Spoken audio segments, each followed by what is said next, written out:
It's 8:47 on a Saturday morning. You pull into the Aldi car park in a 7-year-old Volkswagen Golf with 94,000 miles on the clock. You have $3.2 million. Nobody in this car park knows that. Nobody in the store will know that, and you're not going to tell them. This is what actual wealth looks like. Not what it's supposed to look like. What it actually looks like. Because the version of wealth you were sold, the loud version, the visible version, that version is almost always borrowed. You grew up understanding that difference in a way most people never do, not as a theory. As a fact, you lived inside. Your family didn't have the vocabulary for money. There was no ISA conversation at the dinner table, no pension review, no "have you thought about index funds?" There was only, does this go out before payday or after? So when you started earning, you did something that nobody around you understood. You didn't spend it. Not because someone told you to, because you had seen what happened when there was nothing left. Your colleagues went on holidays, bought rounds at the pub, upgraded their phones on release day. You watched.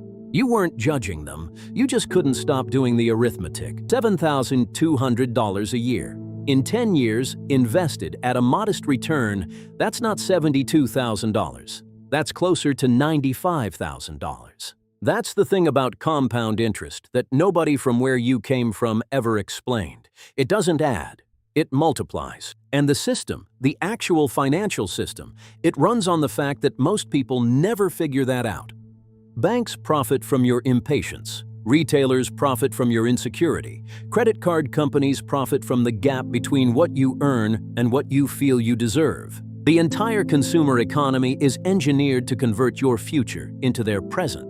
You understood this not because you read about it. You understood it because your parents were on the wrong end of it every month for your entire childhood. Back to the store, you're holding a bag of oats, 1.09. The same oats from Waitrose cost $2.80. Same oats, different bag, different story being told to you about who you are. And that story, the one the premium brand is selling, costs you more than the price difference. It costs you the habit of paying for perception. Because once you start paying for perception in the grocery aisle, you pay for it everywhere. In your car, in your postcode, in your watch. And none of it compounds, none of it grows, it all just disappears into the machine. Let's talk about how you actually got to $3.2 million at 38. Because it wasn't one big moment. It was a pattern. Age 23, first real job. $26,000 a year. You set up a direct debit on day one, $300 a month into an index fund before you could miss it. $300 a month. At 23, that felt enormous. It felt like deprivation. It felt like you were the only person doing this. You probably were the only person doing this. That's the point. Age 26. Salary went to $34,000. You increased the direct debit to $500, not to $400. You matched the increase to the habit. This is the move most people never make. They get the raise, they upgrade the car, they move to a nicer flat. The lifestyle inflates to match the income. Always. Economists call it lifestyle inflation. You call it the trap. Because once you inflate, deflating feels like failure. So you never do. Age 29. You had your first $50,000 invested. You remember the exact moment you saw it. You didn't celebrate. You just felt something shift. Like the ground under you was slightly more solid than it had been the day before. That feeling, not the number, the feeling, is what nobody tells you about. The way real money doesn't feel like excitement. It feels like quiet. Meanwhile, the market is doing what markets do. Dipping, recovering, dipping again. 2020 comes. Everything falls off a cliff. Your colleagues are panicking. Some are selling. You remember what your portfolio looked like when it was $800. You'd survived worse feelings than a number going down. You didn't sell. You bought more, $800 extra that month because prices were lower and you had the cash buffer your parents never had. That's the part the system never teaches you. The crash isn't the threat, the panic is the threat. The crash is actually the sale. Inflation, though, that's the quieter thief, the one nobody points to, the one the system depends on you not seeing.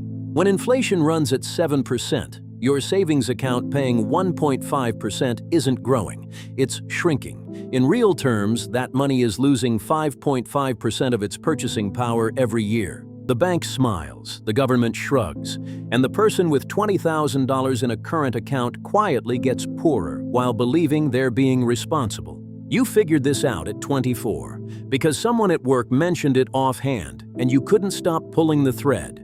You went home that night and read for 4 hours, not to become an expert, just to understand the basic shape of the trap. And the shape of the trap is this: they need you to spend, to borrow, to stay liquid. The moment you start buying assets, you're playing a different game. Back in the Aldi, you're at the checkout now. There's a woman behind you, late 30s, designer trainers, full trolley, tapping an Apple Watch to pay. You don't know her situation. Maybe she's a surgeon, maybe she earns $180,000 a year and saves 40% of it. Maybe she's exactly where she should be. But statistically, the people who look the wealthiest in casual settings almost never are. The data is consistent on this across decades. The millionaire next door, the studies, the surveys, the quiet, consistent finding. The genuinely wealthy don't look it. They've optimized for freedom, not appearance. Freedom is the word. Not a bigger kitchen, not a nicer car. The freedom to choose, tomorrow, next year, a decade from now, without a number dictating the answer.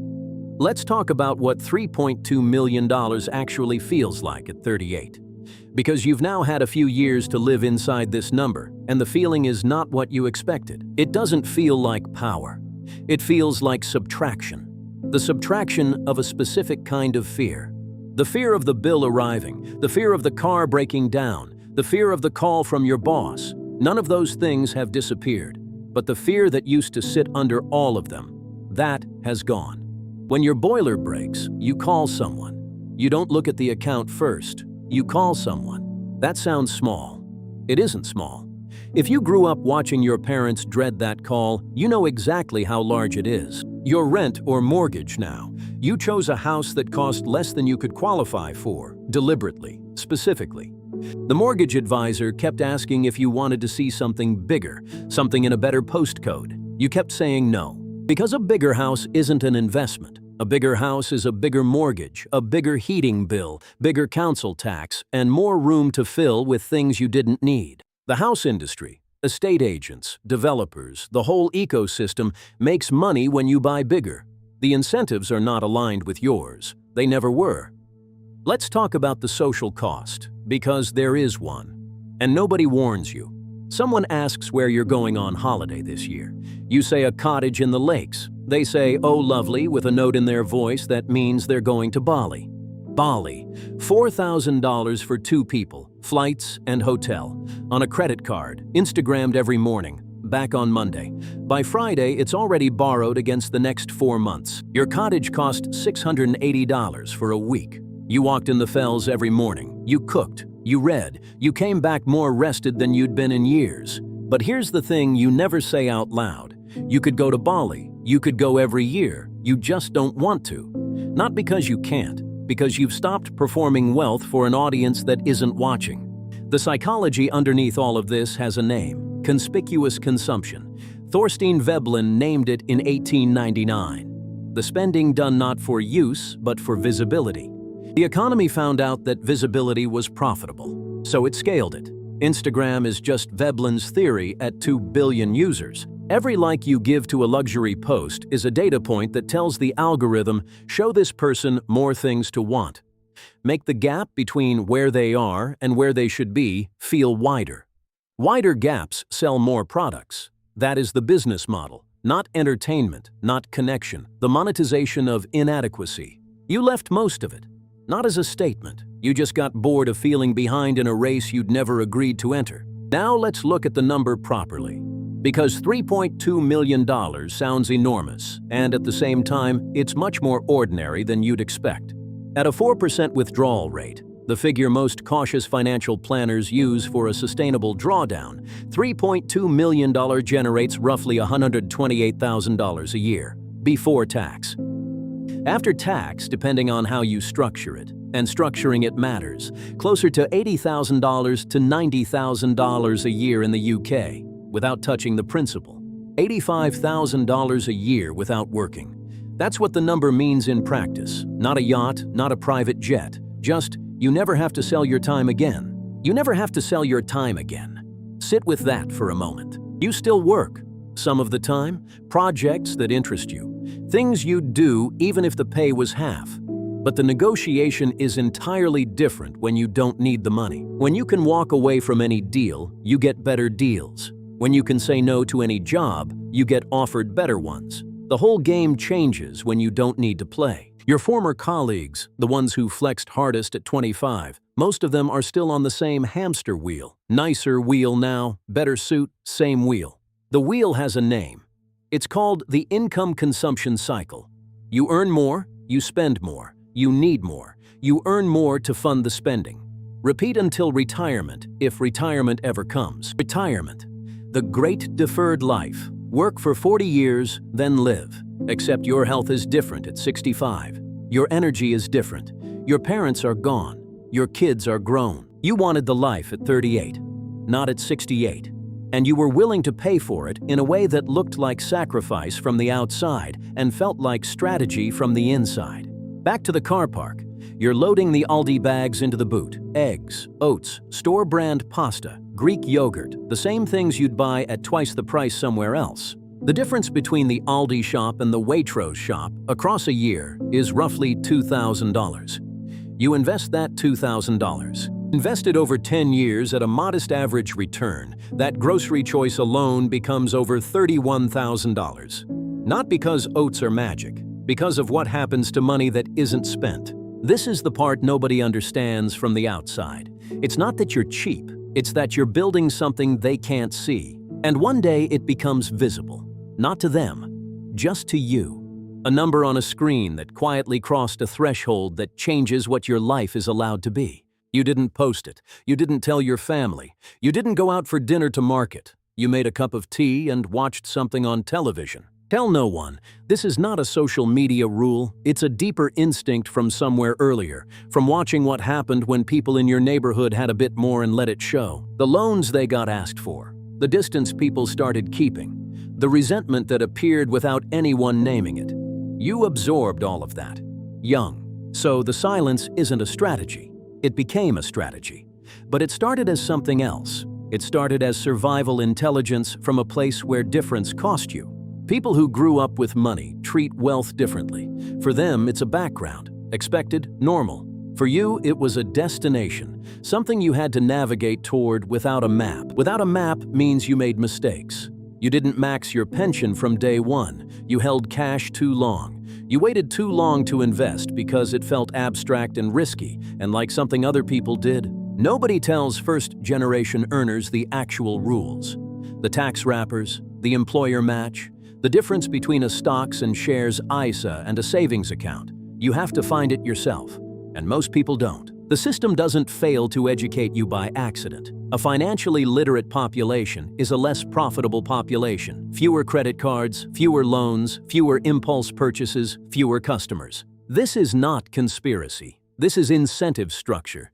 The banks don't sit in rooms planning your ignorance. They just have no reason to correct it. And so the machine runs.